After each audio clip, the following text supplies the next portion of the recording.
America is also going bankrupt extremely quickly.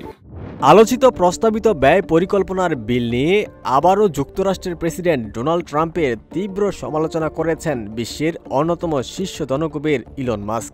তিনি বলেছেন, এই বিল দেশকে অনিয়ন্ত্রিত ঋণের পথে ঠেলে দিচ্ছে। একই সঙ্গে যুক্তরাষ্ট্রের এই বিলিয়নিয়ার উদ্যোক্তা এমন একটি নতুন রাজনৈতিক দল গঠনের প্রস্তাব দিয়েছেন, যেটি সত্যিকার অর্থে সাধারণ মানুষের কথা বলে।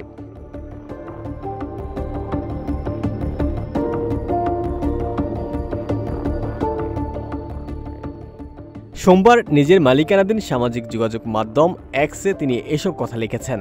মাস্ক লেখেন, এটি স্পষ্ট যে আমরা একদলীয় দেশের বাসিন্দা, নাম পুরকি পিক পার্টি।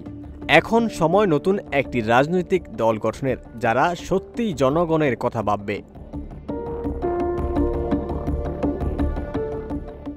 মূলত মাস্ক যে বিলটির কথা বলেছেন তা যুক্তরাষ্ট্রের ফেডারেল ঋণ সীমা $5 ট্রিলিয়ন পর্যন্ত বাড়ানোর প্রস্তাব দিয়েছে। মাস্ক এই পরিকল্পনাকে পাগলামি পর্যায়ের খরচ বলে আখ্যায়িত করেছেন। তিনি দীর্ঘদিন ধরে বলে আসছেন, দুই দলের রাজনীতিবিদরা বাজেট ও ঋণের বিষয়ে দায়িত্বশীল নন।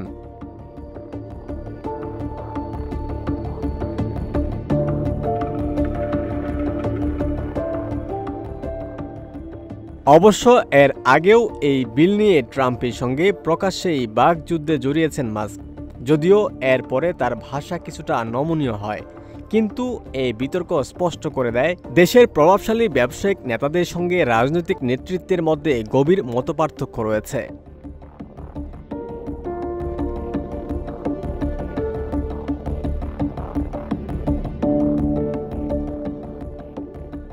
এদিকে মাস্কের মন্তব্যের পরে টেসলার শেয়ার মূল্য বড় ধরনের পতনের মুখে পড়ে। কার্যত মুহূর্তেই কোম্পানির বাজার মূল্য থেকে হারিয়ে যায় প্রায় $150 বিলিয়ন।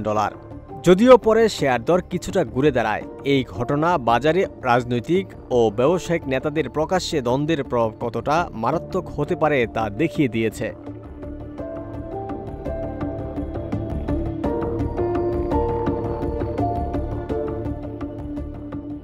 অন্যদিকে মাস্ক হুঁশিয়ার দিয়ে বলেন, যদি এই পাগলামিপূর্ণ ব্যয় বিল পাশ হয় তাহলে পরদিনই আমেরিকা পার্টি গঠিত হবে। তিনি দাবি করেন, যুক্তরাষ্ট্রের এখন ডেমোক্র্যাট রিপাবলিকান পার্টির বাইরে একটি বিকল্প দল দরকার, যাতে জনগণের আসল কণ্ঠস্বর উঠে আসে।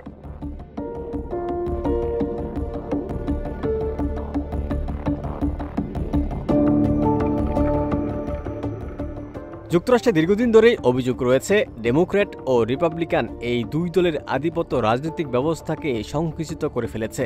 যদিও নতুন দল গঠনে সাংবিধানিক বাধা নেই, তবু বাস্তব পরিস্থিতিতে তৃতীয় দল বা নতুন রাজনৈতিক আন্দোলনের দীর্ঘমেয়াদী সাফল্য পাওয়া কঠিন। ওমর ফারুক, ঢাকা প্রকাশ।